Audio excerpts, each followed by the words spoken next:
Bu Sarma baca Mazmur 28, Mazmur 29 ya, Bu. Silakan, Bu.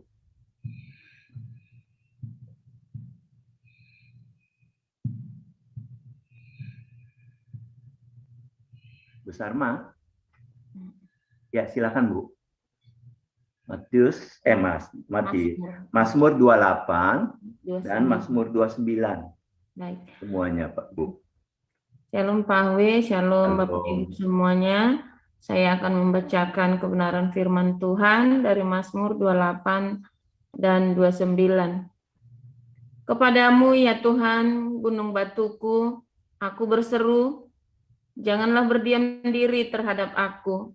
Sebab jika engkau tetap membisu terhadap aku menjadi seperti orang yang turun ke dalam liang kubur. Dengarkanlah suara permohonanku, apabila aku berteriak kepadamu minta tolong, dan mengangkat tanganku ke arah tempat-Mu yang maha kudus. Janganlah menyeret aku bersama-sama dengan orang fasik ataupun dengan orang yang melakukan kejahatan, yang ramah dengan teman-temannya, tetapi yang hatinya penuh kejahatan. Ganjarilah mereka menurut perbuatan mereka dan menurut kelakuan mereka yang jahat.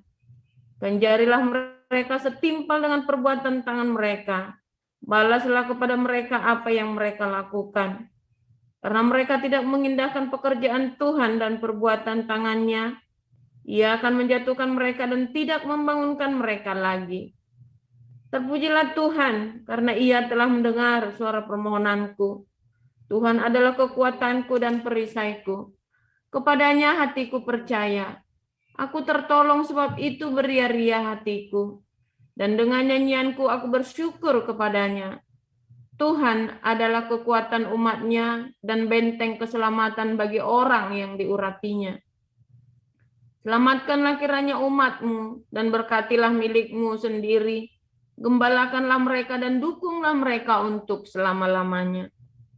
Kepada Tuhan, hai penghuni surgawi, kepada Tuhan sajalah kemuliaan dan kekuatan. Berilah kepada Tuhan kemuliaan namanya. Sujudlah kepada Tuhan dengan berhiaskan kekudusan. Suara Tuhan di atas air. Allah yang mulia mengguntur. Tuhan di atas air yang besar. Suara Tuhan penuh kekuatan. Suara Tuhan penuh semarak. Suara Tuhan mematahkan pohon aras. Bahkan Tuhan menumbangkan pohon aras Libanon. Ia membuat gunung Libanon melompat-lompat seperti anak lembu, dan gunung Sirwon seperti anak banteng. Suara Tuhan menyemburkan nyala api. Suara Tuhan membuat padang gurun gemetar. Tuhan membuat padang gurun Kades gemetar. Suara Tuhan membuat beranak rusa betina yang mengandung, bahkan hutan digundulinya. Dan dalam baiknya setiap orang berseru, hormat. Tuhan bersemayam di atas air, Tuhan bersemayam sebagai Raja untuk selama-lamanya. Tuhan kiranya memberikan kekuatan kepada umat-Nya. Tuhan kiranya memberkati umat-Nya dengan sejahtera. Demikian firman Tuhan. Pak Agus, baca Matius 8 ya, Pak. Nanti setelah ini Pak Kuang berdoa untuk firman Tuhan ini ya, Pak Kuang. Terima kasih. Silakan Pak Agus. Baik, terima kasih Pak W. Iya. Kita akan baca firman Tuhan dari Matius 8 ayat 1.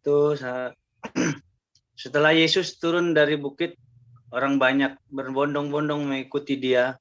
Maka datanglah seorang yang sakit kusta kepadanya, lalu sujud menyembah Dia dan berkata, Tuhan, jika Tuhan mau, Tuhan dapat mentahirkan aku.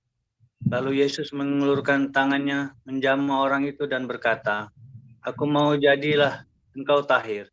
Seketika itu juga tahirlah orang itu daripada kustanya. Lalu Yesus berkata kepadanya, ingatlah, jangan engkau memberitahukan hal ini kepada siapapun, tetapi pergilah, perlihatkanlah dirimu kepada imam dan persembahkanlah persembahan yang diperintahkan Musa sebagai bukti bagi mereka. Ketika Yesus masuk ke Kapernaum, Datanglah seorang perwira mendapatkan dia dan memohon kepadanya, Tuan, hambaku terbaring di rumah karena sakit lumpuh dan ia sangat menderita. Yesus berkata kepadanya, aku akan datang menyembuhkannya. Tetapi jawab perwira itu kepadanya, Tuan, aku tidak layak menerima Tuan di dalam rumahku. Katakan saja sepatah kata, maka hambaku itu akan sembuh. Sebab aku sendiri seorang bawahan, dan di bawahku ada pula prajurit. Jika aku berkata kepada salah seorang prajurit itu pergi, maka ia pergi. Dan kepada seorang lagi datang, maka ia datang. Ataupun kepada hambaku, kerjakanlah ini, maka ia akan mengerjakannya. Setelah Yesus mendengar hal itu, heranlah ia dan berkata kepada mereka yang mengikutinya, aku berkata kepadamu, sesungguhnya iman sebesar ini tidak pernah aku jumpai pada seorang pun di antara orang Israel. Aku berkata kepadamu, banyak orang akan datang dari timur dan barat dan duduk makan bersama-sama dengan Abraham, Ishak, dan Yakub di dalam kerajaan sorga. Sedangkan anak-anak kerajaan itu akan dicampakkan ke dalam kegelapan yang paling gelap. Di sanalah akan terdapat ratap dan kertak gigi. Lalu Yesus berkata kepada perwira itu, pulanglah dan jadilah kepadamu seperti yang engkau percaya. Maka pada saat itu juga sembuhlah hambanya. Setibanya di rumah Petrus, Yesus pun melihat ibu mertua Petrus terbaring karena sakit demam. Maka dipegangnya tangan perempuan itu. Lalu lenyaplah demamnya. Ia pun bangunlah dan melayani dia. Menjelang malam dibawalah kepada Yesus banyak orang yang kerasukan setan. Dan dengan sepatah kata Yesus mengusir roh-roh itu dan menyembuhkan orang-orang yang menderita sakit. Hal itu terjadi supaya genaplah firman yang disampaikan oleh Nabi Yesaya. Dialah yang memikul kelemahan kita dan menanggung penyakit kita. Ketika Yesus melihat orang banyak mengelilinginya, ia menyuruh bertolak ke seberang. Lalu datanglah seorang ahli Taurat dan berkata kepadanya, Guru, aku akan mengikut engkau, kemana saja engkau pergi.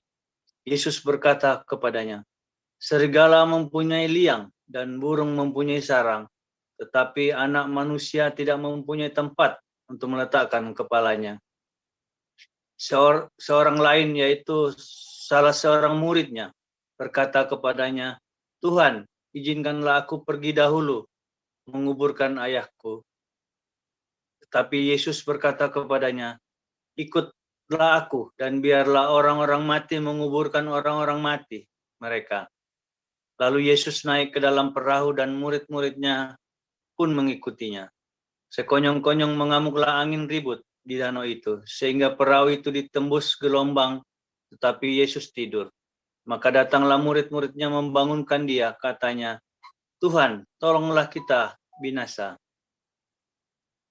Ia berkata kepada mereka, mengapa kamu takut? Kamu yang kurang percaya. Lalu bangunlah Yesus menghardik angin dan danau itu. Maka danau itu menjadi teduh sekali. Dan heranlah orang-orang itu, katanya, orang apakah dia ini? Sehingga angin dan danau pun taat kepadanya. Setibanya di seberang, yaitu di daerah orang Gadara, datanglah dari perkuburan dua orang yang kerasukan setan, menemui Yesus. Mereka sangat berbahaya, sehingga tidak seorang pun yang berani melalui jalan itu.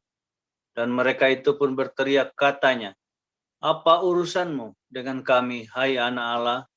Adakah engkau kemari untuk menyiksa kami sebelum waktunya? Tidak jauh dari mereka itu sejumlah besar babi sedang mencari makan. Maka setan-setan itu meminta kepadanya, katanya, jika engkau mengusir kami, suruhlah kami pindah ke dalam kawanan babi itu. Yesus berkata kepadanya, pergilah. Lalu keluarlah mereka dan masuk ke dalam babi-babi itu. Maka terjunlah seluruh kawanan babi itu dari tepi jurang ke dalam danau dan mati di dalam air. Maka larilah ke penjaga-penjaga babi itu, dan setibanya di kota diceritakannya lah segala sesuatu juga tentang orang-orang yang kerasukan setan itu. Maka keluarlah seluruh kota mendapatkan Yesus, dan setelah mereka berjumpa dengan dia, mereka pun mendesak supaya ia meninggalkan daerah mereka. Selesai. Terima kasih Pak Agus. Pak Kwang, sebelum kita mendengar pencerahan dari Pastor Paul, silakan berdoa dulu Pak untuk firman Tuhan. Baik Pak Awe, shalom. Shalom.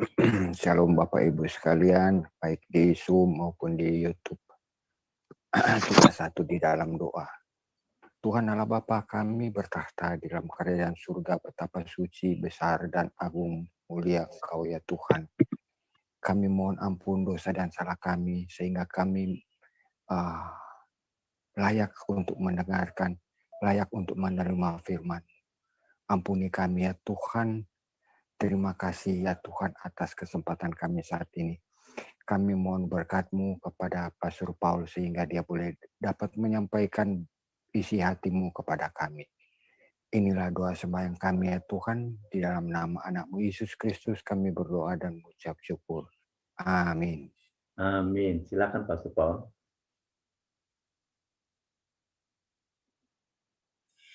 Ya, haleluya, luar biasa firman Tuhan ya. Hari ini meminta pembelaan Tuhan, Tuhan perisaiku, pelindungku, gunung batuku, dan segala macam. Tapi dibalik ya, nampaknya ya, Anda kalau melihat gunung batu dikira Tuhan. Kalau Anda melihat pendeta dikira Tuhan. Kalau Anda melihat abang jago dikira Tuhan. Anda melihat orang kaya dikira Tuhan. Anda melihat ada orang punya duit dikit aja dikira Tuhan. Kebalikannya ya, bingung juga ya. Karena memang dasarnya pikiran manusia itu sudah menjadi jahat. Ya kan? Dia ingin memanipulasi Tuhan demi keuntungan, demi kepentingan pribadinya dia. Demi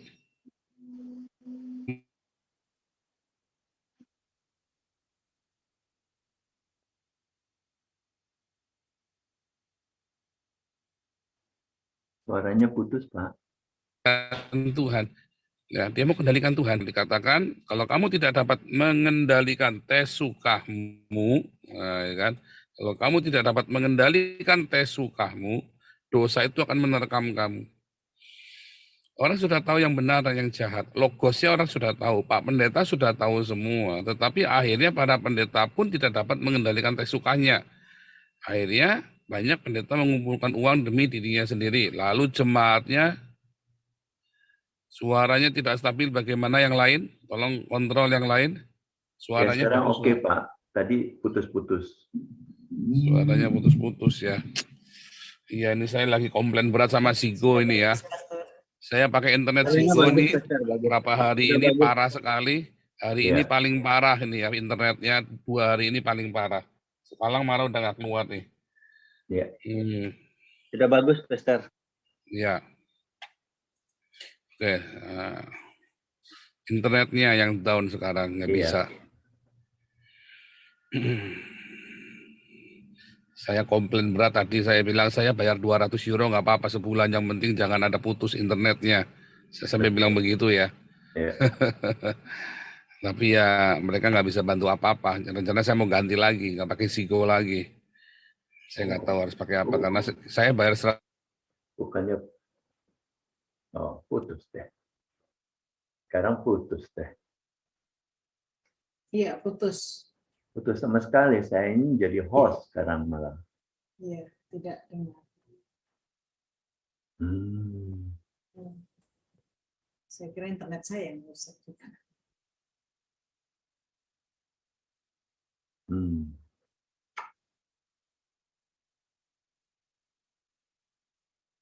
Oke, saya punya aja, diambil Pak.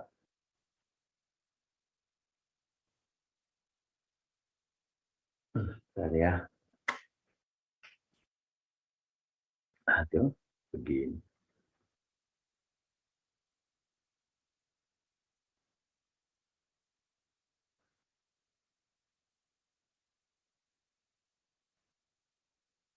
Saya teleponin dulu ya. Baik, Pak Awi.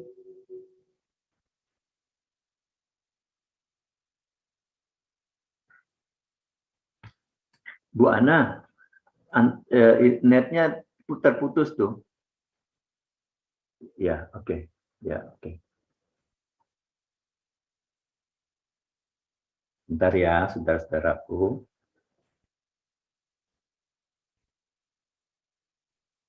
Kalau udah begini ini memang kitanya jadi apa ya? Kalau bahasa Jermannya makhlus, nggak bisa apa-apa.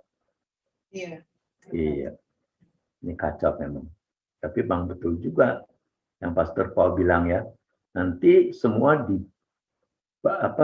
dimatiin tuh net-netnya, yang kripto werung pun kripto, duit kripto itu habis semua. Jadi orang bangkrut semua. Iya. Oke, Oke. ya. Saya pakai iPad ya. Aduh. iPad itu keren ya, wifi-nya dia bisa ngerebut yang lain. Dia bisa tarik semua. Cuman bentar ya.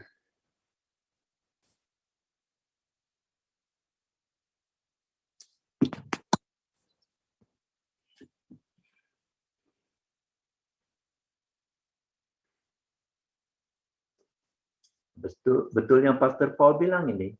Kalau netnya semua dibabat habis, nanti antikris itu ya ini. Ya, oke ya. Ya. Sebentar. Masih nggak bisa ya. Green screen-nya juga kalah nih. I have a green screen. Yes. Udah kan? Ya, bagus Pak. Udah, tes. Ya, oke ya. Ya. Saya nggak tahu kenapa susah sekali ya internetnya. Ini saya restart laptopnya sampai supaya bisa lebih mudah. Sebentar.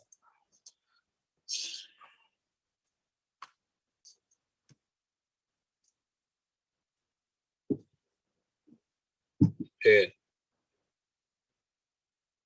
Ya, saya bayar internet 130 euro ya per bulan. Ya. Mahal dong.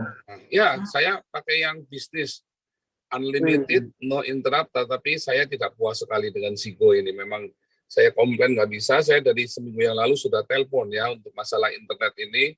Iya. Ngeri ya, ini saya bayar ini 100 juga. Per bulan 100 ditambah saya 2 ya. Saya pakai nih, ya, kalau di layar itu saya pakai 2 link ya tuh. Saya pakai Sigo yang ini dan saya pakai yang atas ini. Malah 3 ya, saya pakai internet 3. Yang satu 30, jadi total saya bayar internet sebulan 160 euro. Betul. Dan saya tidak mendapat yang bagus, makanya saya sangat kecewa sekali dengan internet. Ini cobaan besar nih buat saya ini. Ini saya pakai cobaan besar buat saya. Karena 160 euro saya nggak bisa dapat hal yang baik ya. Harusnya saya bisa, wah ngeri ya, ini kalau dapat internet begini, karena kerjanya kita di internet ya.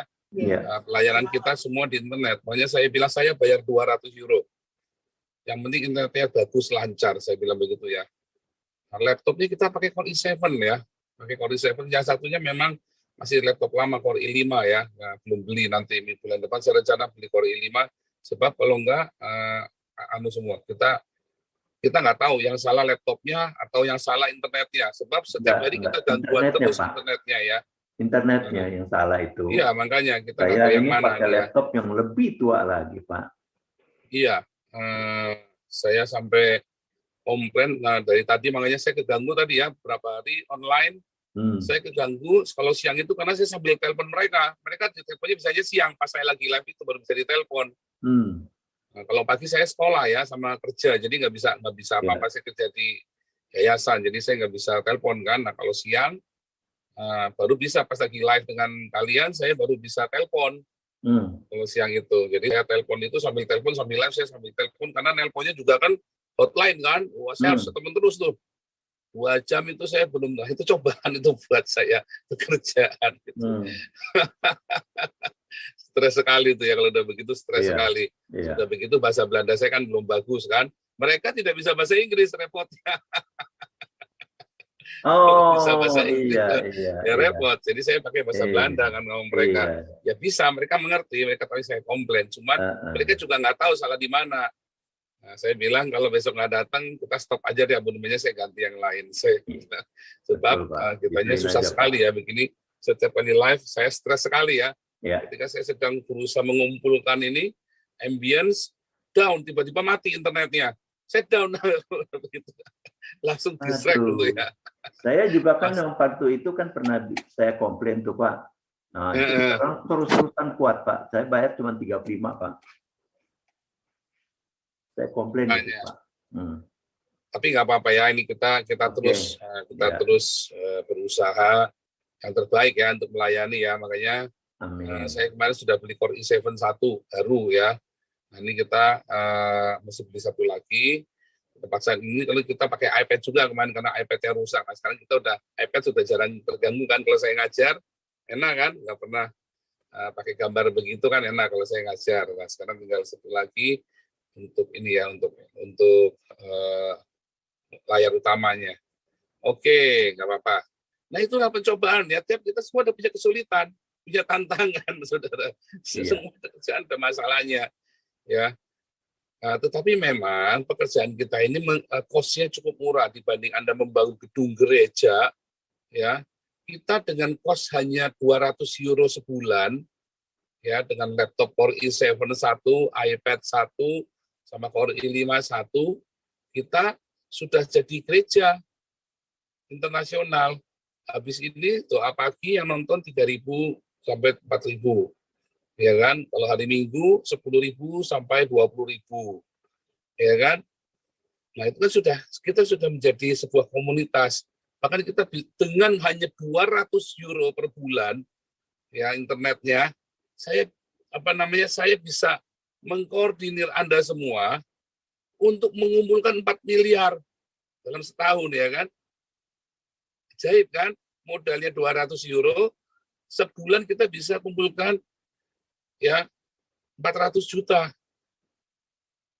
Nah, itu luar biasa. Gerejanya Gilbert, modalnya berapa sebulan? Ngumpulin berapa? Nah, nggak cukup, saudara. Luar biasa kan? Satu bulan kita bisa mengumpulkan 400 juta ya, yang buat kasih makan itu. Bukan uangnya saya, maksudnya uang yang kita kumpulkan kan sama saja kolektor kan, yang kita dikelola oleh Damaris, Damar Kasih untuk Marturia dan Diakonia, hanya dengan modal 200 euro sebulan.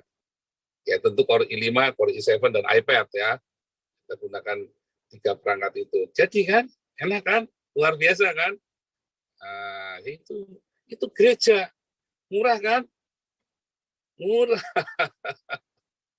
Murah sekali ya, luar biasa kan. Maka itu saudara, sebetulnya Tuhan sudah buka banyak jalan. Nah, saya kira ini salah satu demon, ya, salah satu iblis yang mencoba mengacaukan ambience pelayanan kita. Kemarin di kelas apologetik terakhir, saya jelaskan ya, apa bedanya Satan sama demon. Dulu pernah saya jelaskan, tapi kemarin saya jelaskan dengan tanda karena enak kalau di kelas apologetik itu semuanya sudah urutan, jadi mereka nangkep, nanyanya pun enak. Nah, kalau di hari Minggu saya jelasin kan Anda nggak ikut kelas evangelis, kelas apologetik, yang berita juga bingung. Makanya ikut kelas evangelis ya. Kita bulan Juli ada buka kelas baru evangelis dan apostolik ya. Nah, kita ada bikin kelas apostolik juga untuk bulan Juli ya. Nah, saudara, kita balik tadi ya. Kita orang-orang Kristen maunya tuh memperdayakan Tuhan. Bukan. Ya, Anda mau menipu Tuhan, memanipulasi Tuhan. Repot, saudara. Anda maunya memanipulasi Tuhan. Saya nggak tahu apa yang menjadi niat Anda di dalam hati Anda ketika berdoa, ya, Allahku, gunung batuku. Oh enggak, gunung batu itu Allahku, abang itu Allahku, tanteku itu Allahku. Siapa yang menjadi Allahmu? Uang, saudara, kekayaanmu, ya, di dalam nama Yesus. Di dalam nama Yesus. Sama ya. Coba Anda lihat ya. Apakah gedung Allah kita? Enggak ya. Kita nggak perlu gedung ya. Kita nggak tergantung sama gedung. Benar nggak? Kita nggak tergantung. Apakah kita tergantung sama Ziggo, internetnya kita? Enggak, saya pakai internet yang lain. Saya bisa pakai koneksi yang lain, ya kan? Kadang-kadang saya gunakan handphone saya ya. Kalau saya udah mentok, saya langsung pakai handphone saya. Nah, kita punya banyak sekali cara. Apakah Damaris nggak ada masalah? Banyak masalah. Apakah damar kasih nggak ada masalah? Banyak masalah. Tapi karena kita serius, ya Tuhan buka jalan. Ya, masalah banyak. Hanya Pak Alex itu masalahnya banyak. Itu Pak Alex sampai rambutnya rontok semua mikirin damar kasih itu. Nah, nggak percaya Anda. Tetapi Tuhan buka jalan. Kita sekarang mau buka lagi ya di Kudus ya. Main Pak Alex sudah pergi ke Kudus itu. Kita mau buka pelayanan lagi dengan Pastor Iskandar. Damar kasih kita jalan terus ya. Merancak terus kemana-mana. Dalarua ketinggalan. Padahal 2,5 tahun ya. Kalah cepat Dalarua. Nah, kalah cepat. Ya kita nggak tahu kenapa ya. Nah, memang karena core-nya kita kan memang diakonia dan marturia. Nah, bantuan yang Dalarua ini kita berkali-kali ketemu orang yang salah ya. Berkali-kali ketemu isinya orang mata duitan semua. Repot memang ya. Nah, Pak Putih babak belur juga tuh Pak Putih. Saya nggak tahu udah Pak Putih. Semoga Tuhan kasih kekuatan buat Pak Putih. Tapi itulah semua ada tantangannya. Ya kan? Lah Anda baru ada tantangan nyerah. Gilbert baru ada tantangan nyerah, udah bubar diakonianya. Saya bilang, lah kamu katanya pendeta hebat, diakonia kok bisa berhenti gimana sih? Kamu kalah sama anak iblis nih. Rahasianya apa saudara rahasianya? Saya kasih tahu Anda rahasianya ya. Rahasianya adalah Gilbert kalau ada badai ditengking. Ya enggak? Anda dengarkan khotbahnya Gilbert. Badai pencobaan ditengking sampai jengking saudara. Badainya pergi enggak? Enggak. Jemaatnya sampai jengking saudara. Lalu Gilbert ngomong imanmu belum kuat anakku. Ngasem belajar. Dia yang doanya nggak dikabulkan, ya dia nyalakan jemaat imannya nggak kuat. Aminnya yang nggak kuat, makanya berzina pendeta-pendeta kan. Anda masuk dalam jebakan-jebakan agamawi. Tengking pencobaan itu ditengking. Tuhan nggak ngajari menengking pencobaan loh. Tuhan tidak ajari Anda untuk menengking pencobaan. Ya. Tuhan ajari Anda untuk hidup. You must live with that. Kamu harus hidup dengan itu. Ya, kamu harus hidup beriringan dengan pencobaan. Oh, berarti nggak diberkati kalau ada pencobaan. Siapa bilang? Siapa yang berani bilang di sini Pak apa yang nggak diberkati? Anaknya sakit Pak.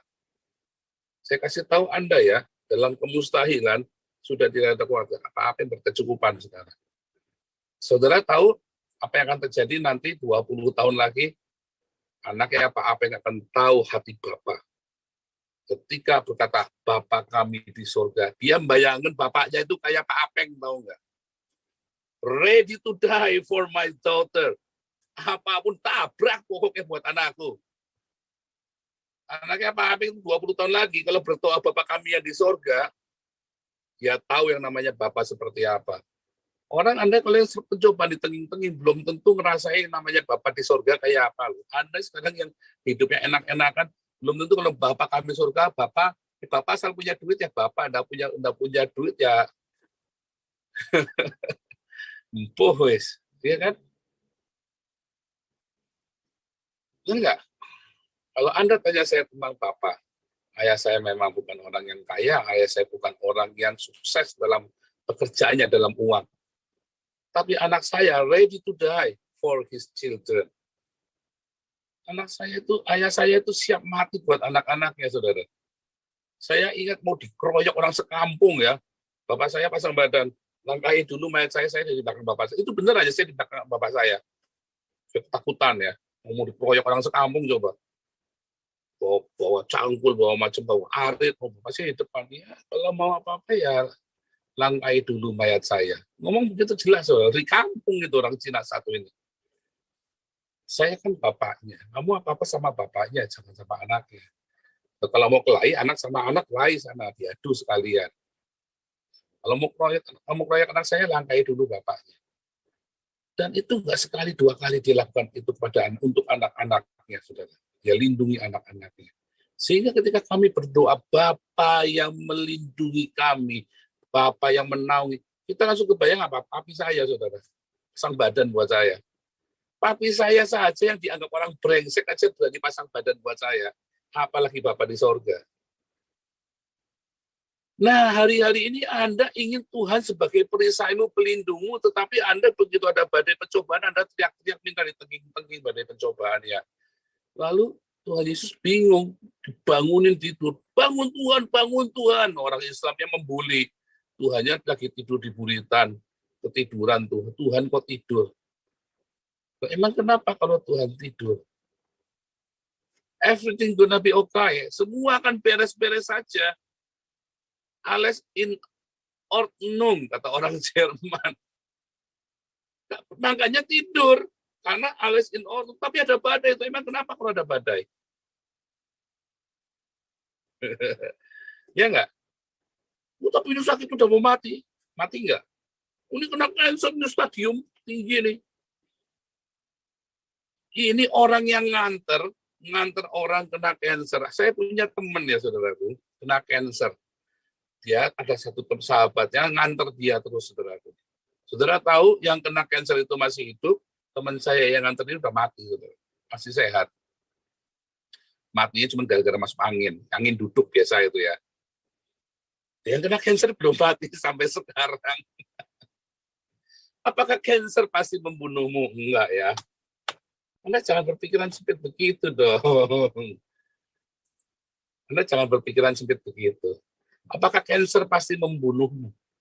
Apakah penyakit itu pasti akan membuat kamu, ya memang akan bikin susah, tetapi akan membuat kamu setia kalau kamu melihat di situ ada Tuhan Yesus bersamamu. Tapi Tuhan Yesusnya tidur, ya karena alles in Ordnung. Semua dalam kendali, tenang saja, makanya dia tidur.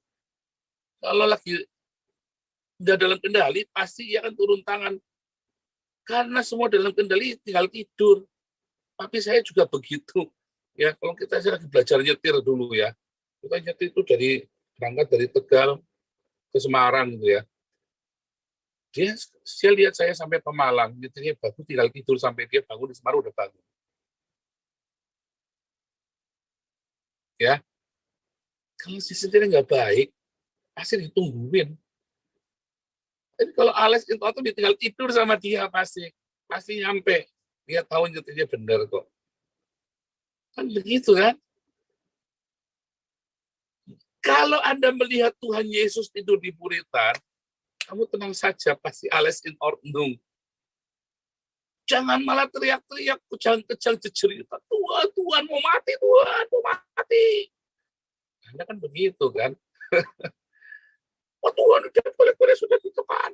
Kalau Tuhan tidur, ya, terus setiap kali Tuhan di depan mau ambil mobilmu, kasihkan saja. Mau apa kok begitu? Nah, karepmu. Kamu mau cara Tuhan apa mau caramu? Apakah dengan mobilmu dikasihkan kamu mati? Enggak, malu, bukan mati. Dan Tuhan ajari kamu untuk lain kali jangan ngutang. Ya.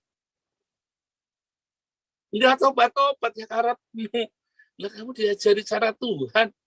Kamu bandel sih. Ya. Anda kejang-kejang masuk rumah sakit. Teriak-teriak sampai jejeritan. Tuhan tidak memberi pertolongan. Tenang. Percaya. Apapun yang terjadi, Tuhan itu baik. Anda hanya perlu yakin, memastikan bahwa kamu tracknya lagi benar. Marturia, diakonia. Jangan sampai meleset. Kalau meleset, bonggan. Pastikan kamu di dalam track yang benar, bermarturia dan berdiakonia. Pencobaan masalah biar terjadi.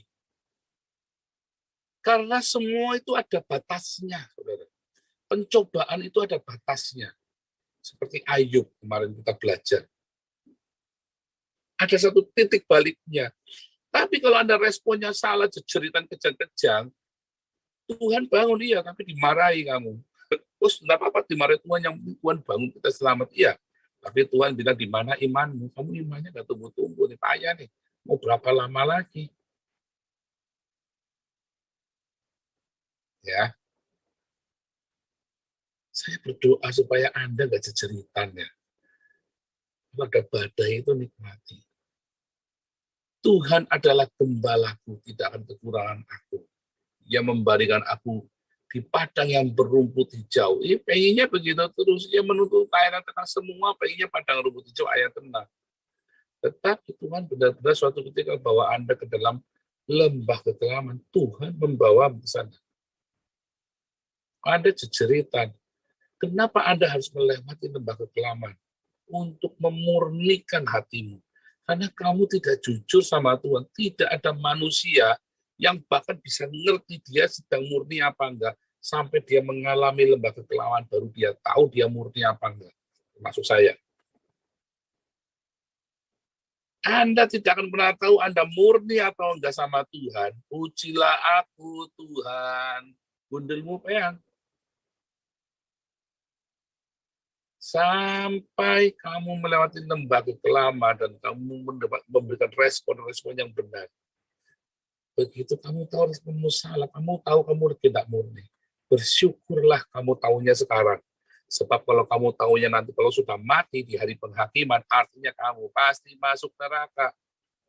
Kalau kamu tahunya sekarang, artinya kamu kesempatan buat bertobat.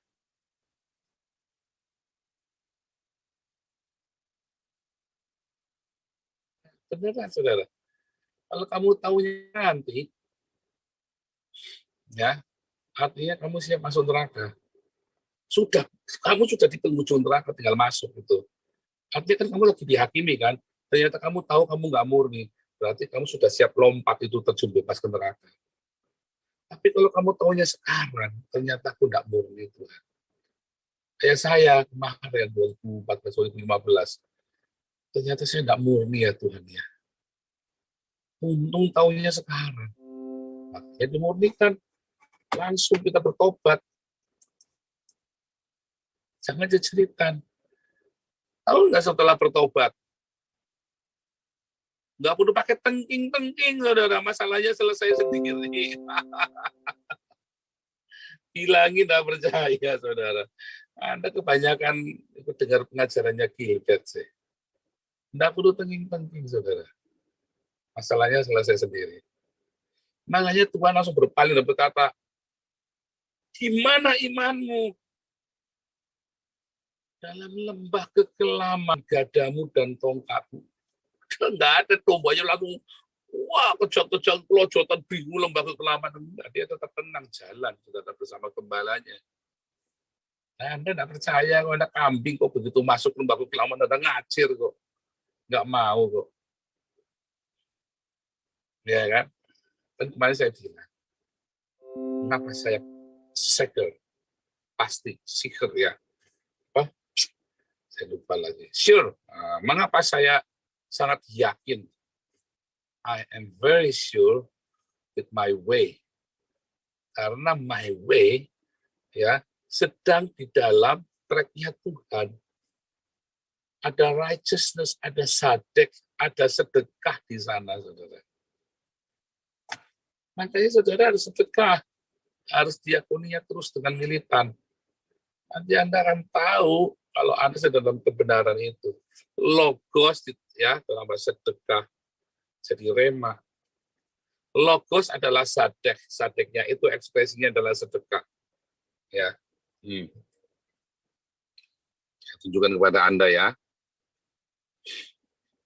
Kok enggak ada ini. Share papan tulis, mana papan whiteboard, udah nggak ada lagi dah. Background effect, chat. Nah, apa? Oh, saya karena bukan ini ya ternyata ya. Bukan host. Caranya gimana nih jadikan hostnya nih. Oh, ini udah nyala nih ya. Terakhir ya, saya tunjukkan ke Anda nih sekali lagi. Jalan kemarin.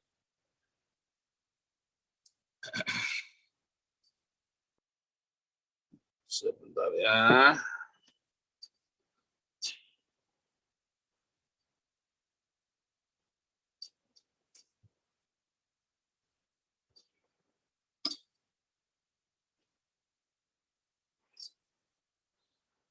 Oh, ini terkabut. Oke, berhasil ya.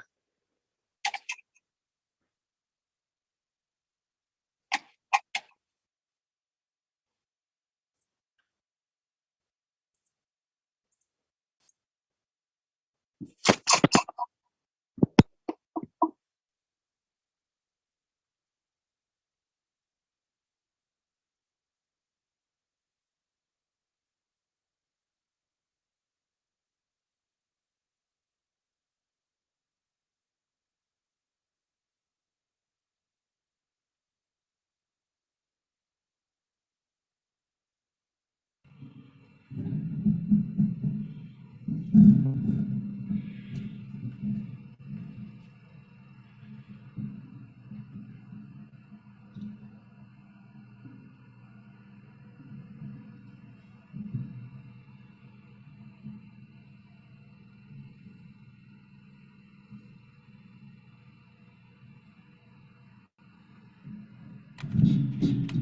yang kemarin ya, saudara, ketika Anda tahu logos, nah ini enak ya kalau iPad-nya enak nih, logos.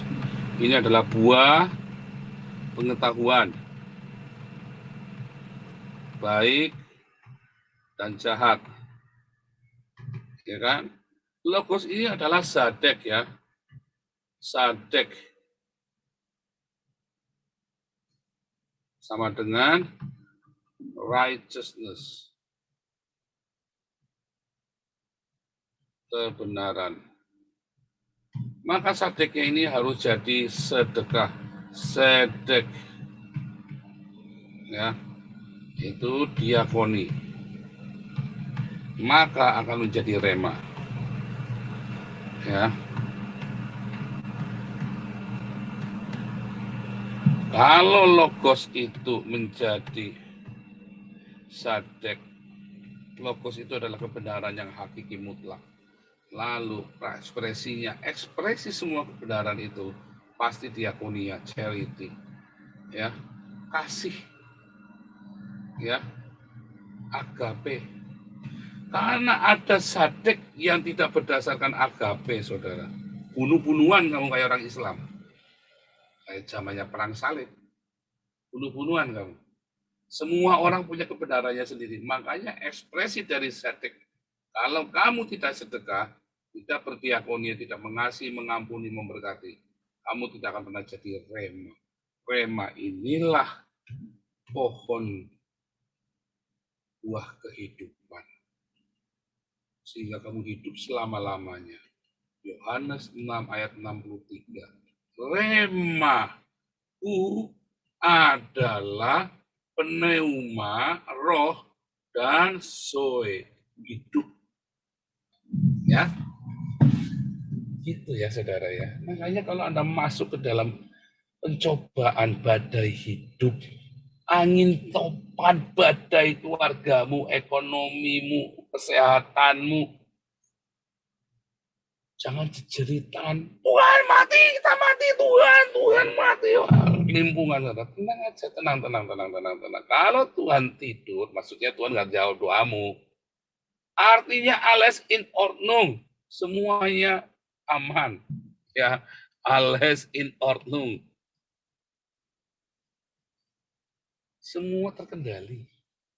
Tapi kamu harus pastikan kamu sedang di dalam track ini loh.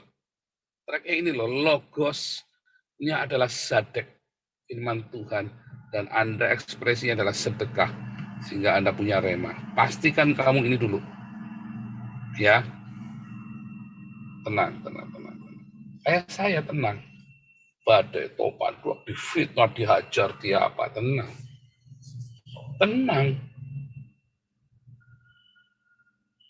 Ya karena kejengkel sesekali jengkel, apalagi saya orangnya temperamen ya, jengkel kayak ini saya jengkel, saya internetnya mati-mati jengkel.